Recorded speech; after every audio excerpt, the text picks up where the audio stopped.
What is prosperity? There's a big disconnect between what the world sees as prosperity and what God sees as prosperity. Question for you. Does God want good for man? Of course He does. We're told that throughout Scripture. We're His crowning creation on this whole earth. He wants the best for us. Here's another question. Does God want man to prosper? Now, this was a little tougher.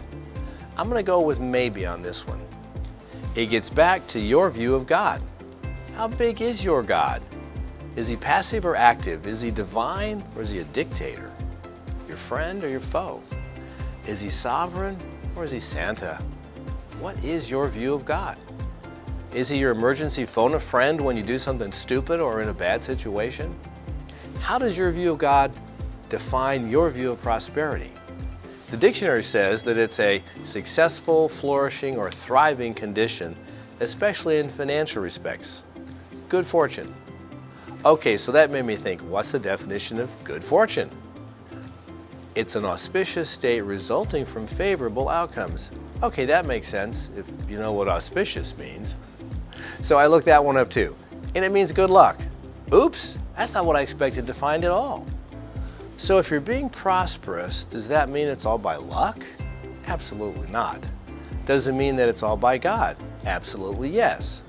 God provided all of the ideas you've had, the opportunities you've been given, the people you've collaborated with, the capital you've invested, and the ability to work hard in order to succeed and have the prosperity you enjoy. He is the source. It was His grace to allow you to be a part of it. The issue that many people have in our city, which is a very prosperous city, is that we have to be careful not to think that we did it, that we accomplished the prosperity that we have. And unfortunately, we have some people in the church who tend to reinforce that way of thinking. You probably heard it referred to as the prosperity gospel. Let's talk about that for a minute. If you aren't familiar with the term, it's the doctrine taught in some Christian groups that says God will grant wishes to the faithful, especially those wishes for material wealth. We know that isn't true. So how did this come about?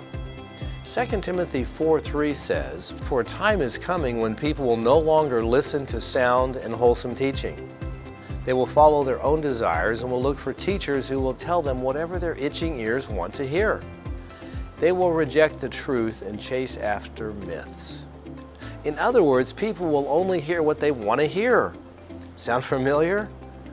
Those who teach the prosperity gospel are false teachers, and unfortunately many of them are intentionally doing it to deceive people. Yes, sometimes it's so wrapped up in spiritual terms that it can be easy to fall for the deception. If it doesn't square with His word in context, then it's just not true. Tomorrow we'll take a look at some examples of this and see just how easy it can be to unintentionally claim God's prosperity promises.